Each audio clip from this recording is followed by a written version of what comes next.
my engineer's charging me, my producer's charging me. That's all pay to play. And then they turn around and spend $50 on a Spotify playlist that's totally fake. And they do that for a year, and they're like, man, pay to play, it's so expensive to be a musician nowadays.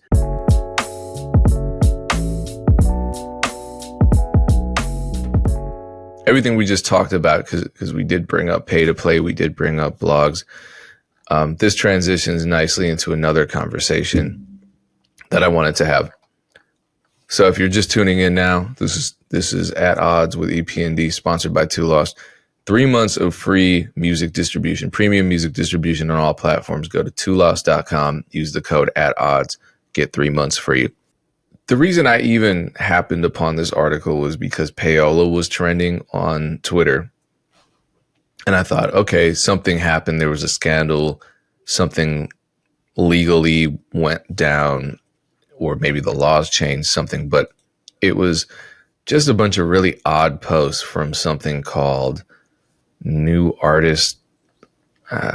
What is it called? New Artist Spotlight, which I've never heard of, but I guess New Artist Spotlight is a website and maybe a community, newartistspotlight.org, where you can submit your music and they'll feature it for free. I don't know what kind of traffic they get, but based on the tweets, it just struck me as kind of weird. I'm not going to say anything negative about it other than that the tweets seemed weird. But anyway, there was an article linked by a guy named Charlie Smith. I just got to be honest, it's a very poorly written article, but it's an article about a service called Glacier FM, GLACER FM, and he's calling them a scam. He's saying that they're a internet radio station, and I checked it. They're an internet radio station. They call themselves FM. Obviously, it's not an FM band radio station. It lives on the internet. And Charlie Smith in this article is accusing them of payola because the website's entire revenue model is to charge artists to submit music for radio play, and it's these different packages. It's, $29 here. Number one, if you're spending $29 on any kind of third-party promo, you're going to get nothing out of it. If you're spending $2,900, yeah, especially for a site, if the site is charging you, you should know what it is. But it's not payola. Payola has to do with the federal law that prohibits payment for access to the airwaves, because the airwaves are federally controlled. So people love throwing around the word payola. And then if you even have a debate with them, like, you know what I mean? Payola, blah, blah, blah. It's a concept. Like, no, it's a law. It's literally a law. But to zoom out of this, because we brought it up, the concept of payola can fit under the pay-to-play umbrella. And I got to thinking, because especially, everything we're talking about with the blogger era, et cetera, back then they were talking about pay to play. It's always been a thing, but I think specifically in today's era, when it comes to rap music, especially, there's a narrative that you have to pay to play. And if you're not paying, and when people say pay to play, they mean, you got to pay to get on tours. You got to pay to perform at venues. You have to pay for Spotify placements. You have to pay for all, pretty much every form of attention you have to pay for. And if you don't have the money to pay for that attention, you're not going to get anywhere. And then conversely, people who have the money, or people who have the fame, people whose careers are doing well, are obviously paying to play. And that's a narrative that is just childish, wrong. I want to pose the question, does pay to play really work? Has it ever worked? Because people act like that's the basis of the music industry. And realistically, the basis of the music industry, in my experience, is build fans, build the value of your intellectual property, which is your music, and exploit it. And if you can create value for those pieces of intellectual property, then other companies will pay you money for access to it via a license or to purchase it outright or to purchase parts of it.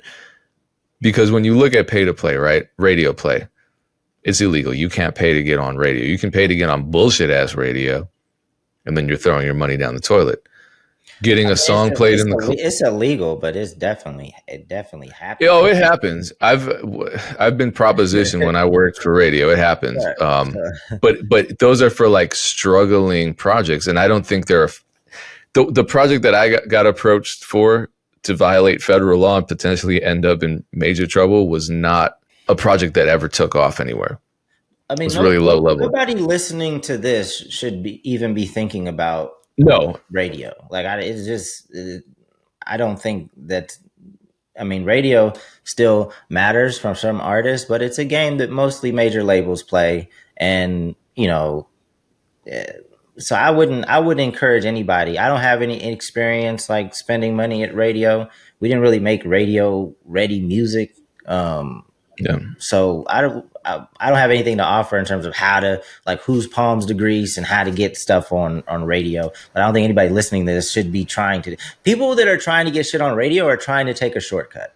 They're trying to like get maximum exposure and like waterfall attention down somehow. Like that's typically what they're doing. They're trying to take a shortcut. And it would cost you $100,000 for that kind of exposure. And if you're looking for a shortcut, chances are you haven't done the groundwork. You don't have a community of fans. So when you blow that $100,000, it goes nowhere. You have to explain the $100,000 though, because you say $100,000, you say payola.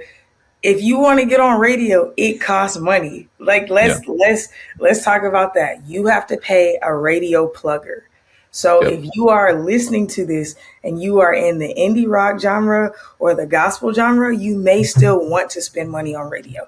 Those two radio frequencies and their genres, they actually are a faster way for you to get recognized and heard than maybe building a social following and getting a bunch of streams. I can say that because I started in indie rock music and I'm currently getting back into indie rock music, consulting in that, and then I work in gospel music right now. So those two genres, you definitely can make serious money. I know people with 150,000 monthly listeners turning in 10, 15K a month from radio because that's what their teams on the gospel side, because that's what their team focuses on. So I will say that, but you have to pay a plugger. A plugger is not payola.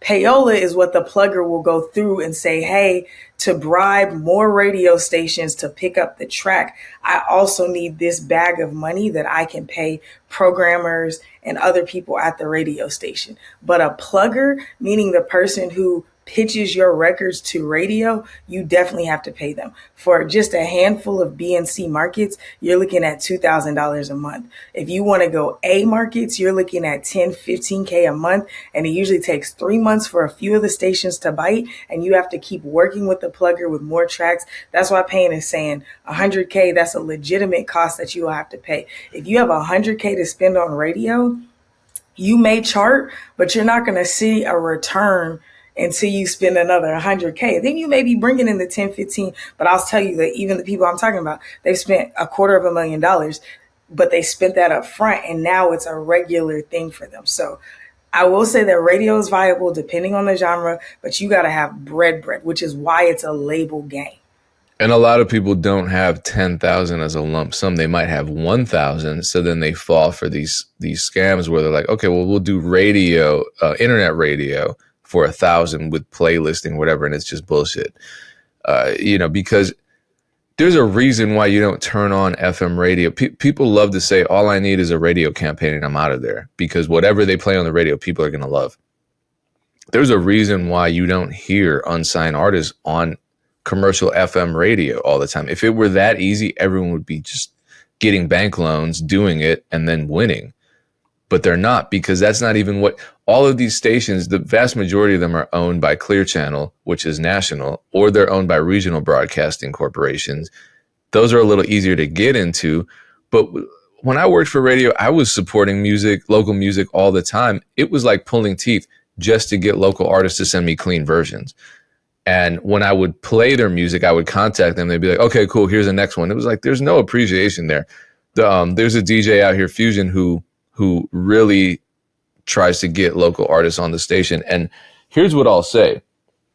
If you're an artist and especially if you're touring or if you have events, form relationships with people who work in local radio. I'm not talking about a radio campaign. Get that out of your head. But if there's community radio, if there's student radio, if there's a regional broadcasting company that runs a radio station, I have all of the above in my city, luckily. You can get on these shows and capture their listeners potentially, not necessarily by having a song on those stations in rotation. It could happen, but it's still not a radio campaign. That's just because your music's good and people in the city are supporting it.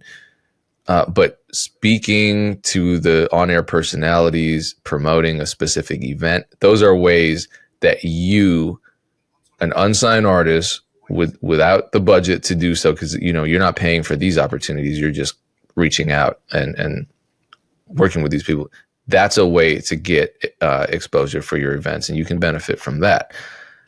A lot of people will pay to get a song played in the club, $50 here, $50 there. I mean, I don't have any experience with strip clubs or whatever, but I do know that, like, cats that have thrown a lot of, and I'm sure it didn't work most of the time, but like there are a lot of cats that started their career off,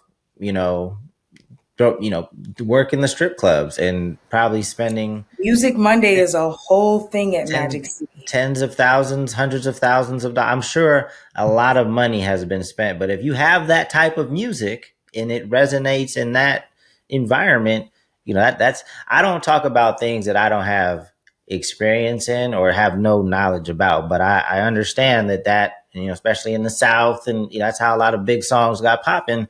But I couldn't speak specifically on that.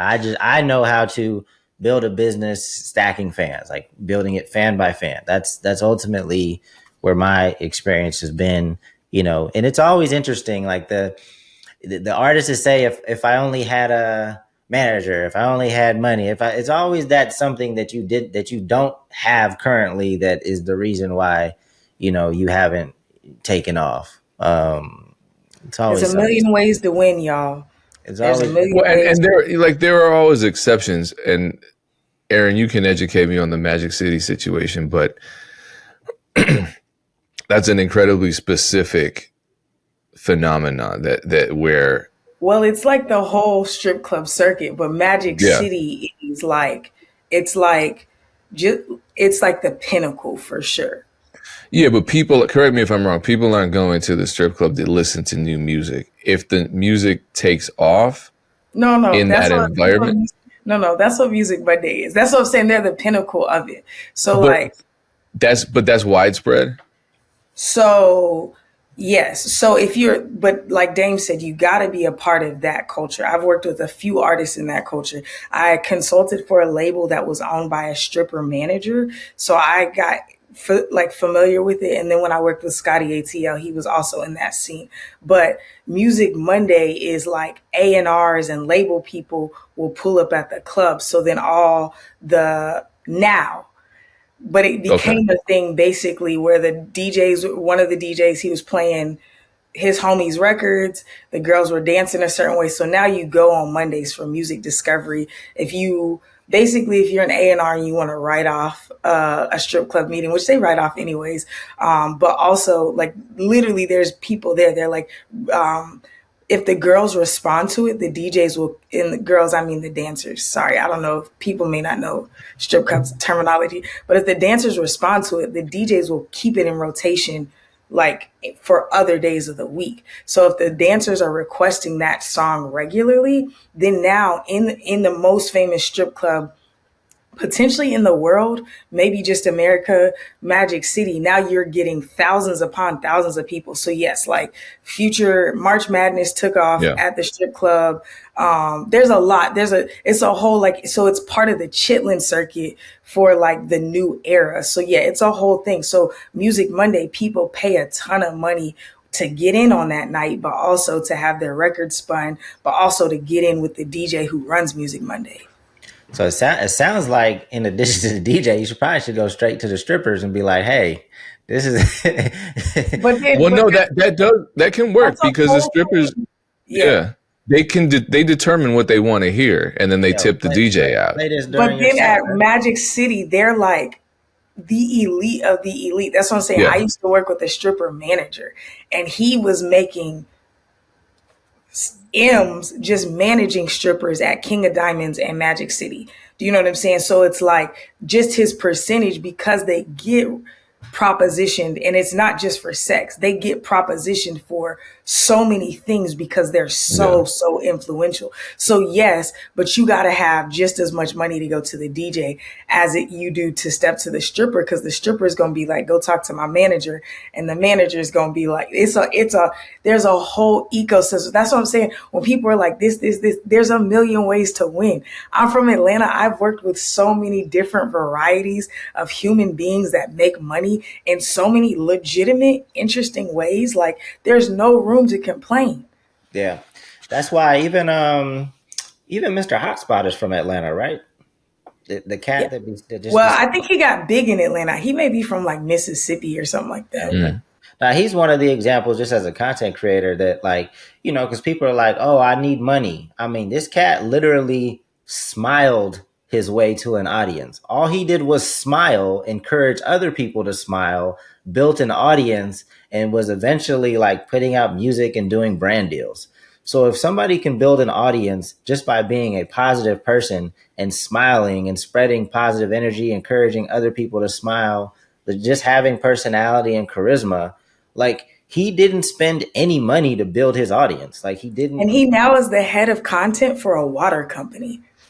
I'm saying, you can't come to me with excuses, because I know too many people that have built from nothing.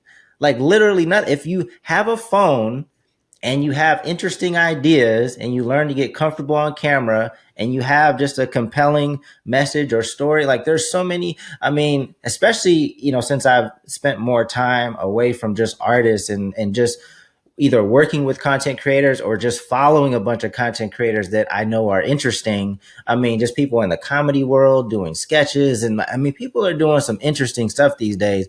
They're building an audience, and they didn't start with anything other than their phone. So please stop hitting me with your complaints. I understand that it's difficult. I understand that you're competing with millions of other potential creators out there. But at the end of the day, like, people are making it happen left and right. And I think this is where studying comes in. It's like people don't want to spend the time to really watch other people, because they're like, well, I'm doing my own thing. But like the three of us, and I know especially like me and Dame, that's what I'm saying. We are sitting here evaluating from a wide sweeping scale. So when people are like, nobody's doing this, typically, we've talked about this, I can point you to 15, 20 people doing it in variable different ways. But I just want to plug this real quick. This is a plug for consulting. When you can't get out of your own head and you're like, I just don't know what to do, having somebody who just sits and evaluates the world and has experienced multiple genres, somebody like Dane who's working in comedy, but also working with a distributor who works in, like all the different things, can really help you understand, like, there's so many opportunities to make money. I think that I have worked in so many different realms of the industry, and people don't really know it until they get around me. I forget it half the time, because I forget the stuff that I get hired for most of the time. But it's like, if you can have somebody for a moment just be like, hey, how about you do these 15 things or these 3 things? Your whole world could change if you just think slightly differently and you have somebody point you in the proper direction. Like, there's so much opportunity out here to make money. I'm so excited about what I'm going to do this year, because I just stopped focusing so much on artists that I'm like, now I'm going to spend all this energy on me. I can't wait. Like, there's so many ways to make money in this world. So many ways that you can have fun. I won't say easy, but simple ways to make money in this world if you focus. Yeah. I want to go back to Magic City Music Monday. So is it like a showcase? Do you pay and then your song is guaranteed to get played, or is there a vetting process? So I don't want to speak to it with super specifics. But yes, it's a well-known DJ in Atlanta. I can't remember what his name is, but It's not Esco? well, so it may be Esco, but because I know he's like the lead DJ at Magic City, but I feel like the Magic City Monday DJ is a different DJ. It could be Esco, but Little Magic runs the night, right? Because he runs Magic City now, and Little Magic is Big Magic's son. He runs Magic City now, so you can reach out to Little Magic and be like, "I want to be a part of Music Monday." There is a fee for sure. And I think depending on the way that you pay, they have a sliding scale. You get paid at prime time. So I think Magic Monday, they're open on Mondays, but I think the actual event starts at like 8, but prime time is like 11, 12, 1, right? So I think if you're paying top dollar, you're getting spun maybe once or twice. I don't know exactly the specifics of it. They don't disclose everything online. You have to reach out, then you have to pay the fee, right? But I do know if you go in, depending on the night, you can move yourself up if you know how to network and have the proper conversations. There's probably a specific handshake that you have to have to get moved up. But yeah, it's a politicky thing. It's definitely a money thing. You got to come in there looking the right way, because if you don't, you may put 5,000, 2,000. I'm not putting a price on that. You may spend the money to do it, but if you don't walk in looking like the money you spent to be there, the girls also won't dance. So I know there's guys who have rented cars and borrowed chains and everything to go in there looking like the person that they want to be for that. There's a very famous rapper right now who didn't rent or borrow chains, but I'm saying there's two sides of the hip hop industry. I'll say that I know of. There is the paying side that you're talking about, paying that people like everybody's got to pay. There's 3 sides. I'll say there's the completely DIY way, where when I say completely, you still have to spend money, but you're not spending money for opportunities per se. Then there's the hybrid where you kind of have somebody who's funding you like a label. You're independent, but you're spending a ton of money, but not doing the fake stuff per se. I don't know. And then there's I'm paying for everything from billboards to wrapped buses, but to Magic City Monday, but also X, Y, and Z. So I will say that there's 1,000 ways to skin a cat. There's definitely all of that happening in the industry. I think Magic City Monday could fall into 2 or 3 of those categories. You could be, you know what I'm saying? But it's a legit thing. Industry people are there, rappers are there. The premier, like it's not the A-list dancers aren't there. It's the new up and coming dancers, like the soon to be A-list. The A-list dancers typically only dance like 2 nights a week. I think it's like Tuesday and Thursday, or Tuesday and whenever. It's like they're like, that's the premiere. But the up and coming hot chicks are the ones dancing on Mondays. And if they like the song, then you can see some return on your investment.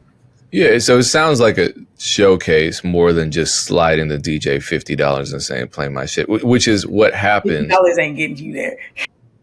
I mean, my thing is I can play, and I don't. I get propositioned all the time at clubs. Let me give you $50 to play my single. I haven't heard your single. You could have recorded it on your phone. It could be garbled. No. And even if it's the right format, I'll tell you this: this is why paying a DJ to play your song in the club doesn't make sense. I'll play your song in the club if people are requesting it.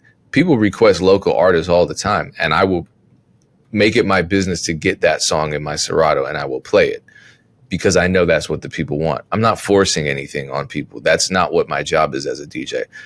But I got an advanced copy of Ludacris, How Low. I was playing a packed club. And I was so excited about this record because I'm like, this is Ludacris. This record is hot. The reason I got it was because I was managed by Brendan, who managed T Minus, who produced the record. So I was really excited about this. So I play it. It sounds amazing. No one dances. Everyone leaves. 2 months later, there's a campaign for the song. Everyone's requesting the song. But I played it 2 months too early because I was excited, and this fickle ass crowd didn't dance to it because they weren't familiar with it. So if Ludacris's huge multi-platinum hit gets premiered in a packed club and people are confused and turned off, how do you think they're going to react to your song? So even if your song is good, even if it's amazing, even if it's at the level of how low, which it could be, probably not, but it could be, you still might get a lukewarm reaction, if not an all-out rejection from a club, if you pay the DJ to play that record. I don't see the value in that. You just dropped some sauce. I'm telling y'all, I'm about to give y'all a play. If you have money to pay a DJ, hop on Fiverr or something, hop on Instagram, pay 10 or 15 people. Hey, I'll pay for you to get in this club and I'll cover your first drink. Swing by the DJ's table and request my song. If you can get 30 or 40 people to do that, 10 or 15 people to do that 3 or 4 times, like everybody in the city is going to be buzzing about you because DJ Payne 1 is going to be like, yo, I had like 8 people at this venue request this song. He's going to be talking to one of his other DJ friends and they're going to be like, yo, I haven't heard this song, but I had the same thing happen to me. You know what I'm saying? Like, if you're going to spend money, spend it in a way that starts to manipulate people to be like, am I missing something? Let me extend that too. Yeah. Throw a listening party. If you got that kind of money, throw a listening party for people where they get in free. There's free food, there's free drinks, and you're playing your music and you're asking for their feedback so they feel like they're a part of the process. And then really, network. You got to be a social person, charm these folks, make them feel like they're a part of what you have going on and like they're an integral part of building it, because guess what? They are. So if you're going to spend, I would say spend money reaching people directly 1,000,000 times over before paying any type of middle person. And that's what all this internet stuff is. That's what these playlisters are. That's what these PR people are, low level PR. High level PR, that's different. If you're watching this, you don't have the kind of money for that, 99.9% of the time.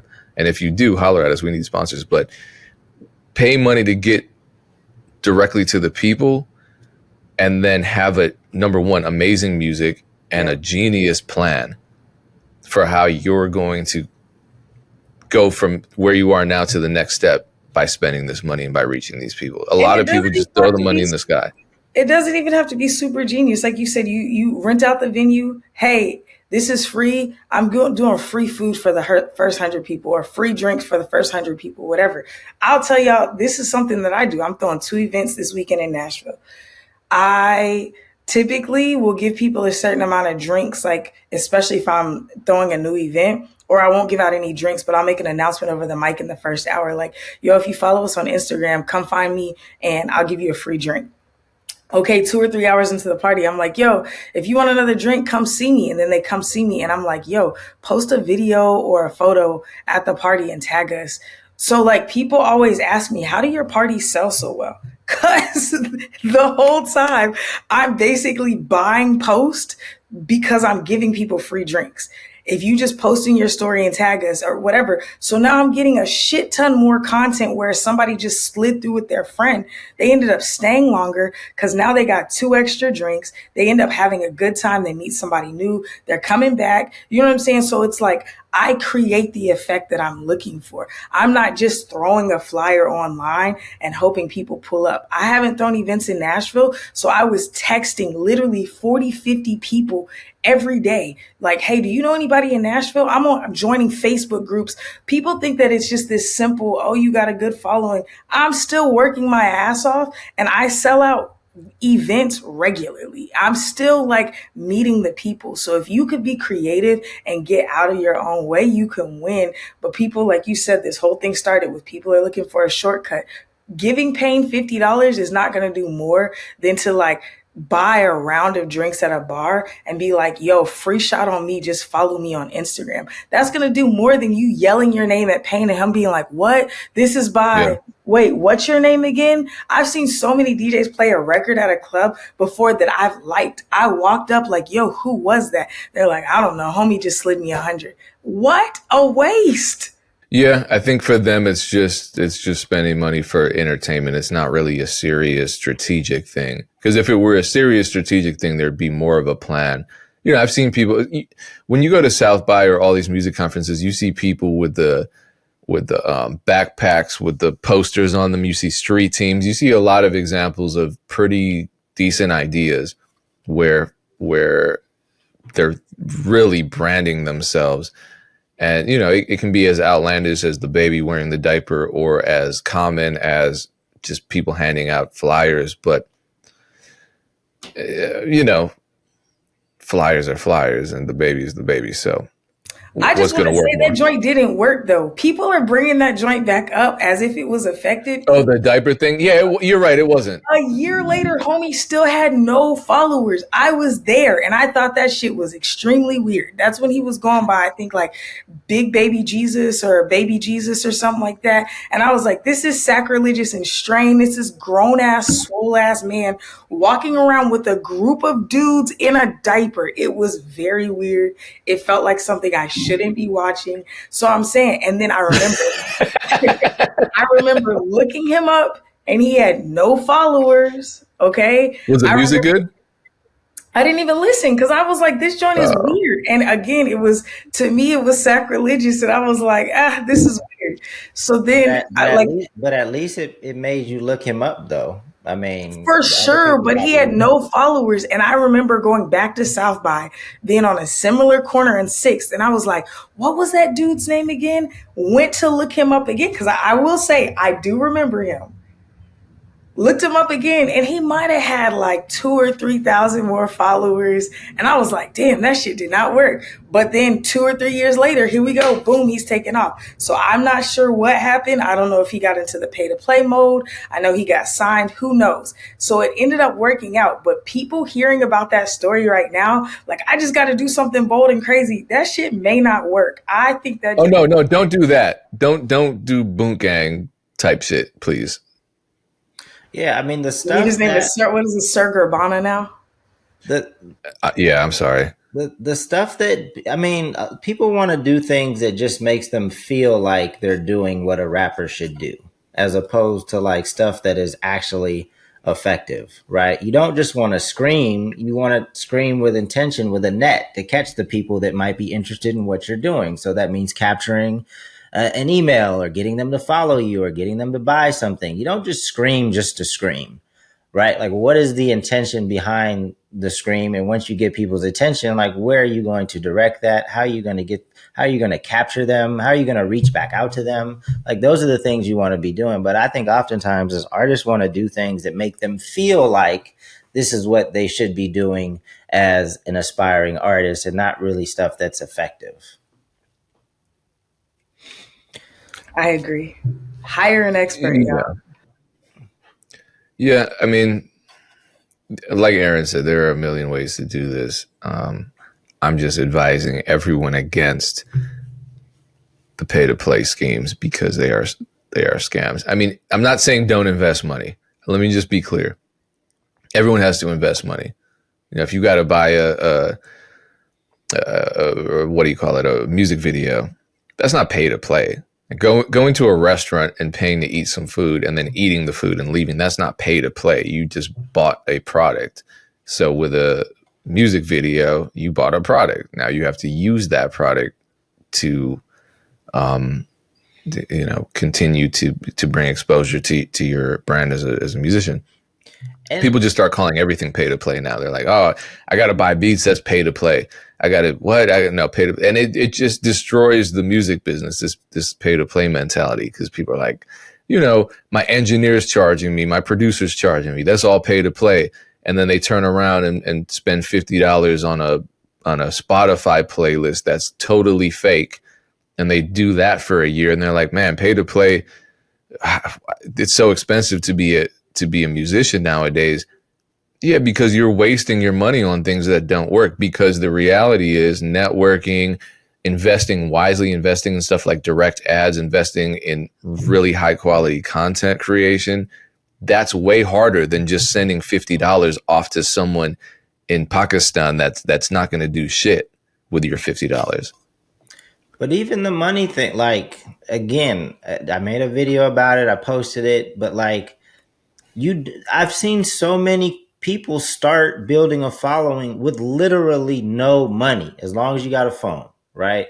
I've seen people do covers. I've seen people do sketches. Like earlier in this podcast, I said people just smile. Like, I've seen people do rap freestyles frequently to build an audience. Like, there's so many things that people are doing to build an audience that literally cost $0, like nothing. It doesn't cost anything but some creativity and some consistency, right? And so I just don't, just the excuses. If you hit me with an excuse, I'm probably not going to listen to you ever again. Like I mean, it's tough. I get it, but it's life. It's what this is. So. And I think people who are starting give an excuse because they think that you're in the industry and you just are smooth sailing now. Like, I just got to tell y'all, like, every day, all day, me, Payne, and Dame are going through it. Like, we are problem solving and figuring this shit out at this level. Like, I was just looking, man, we had to send stuff off to our accountant, and I was looking at how much money I spent on stuff last year.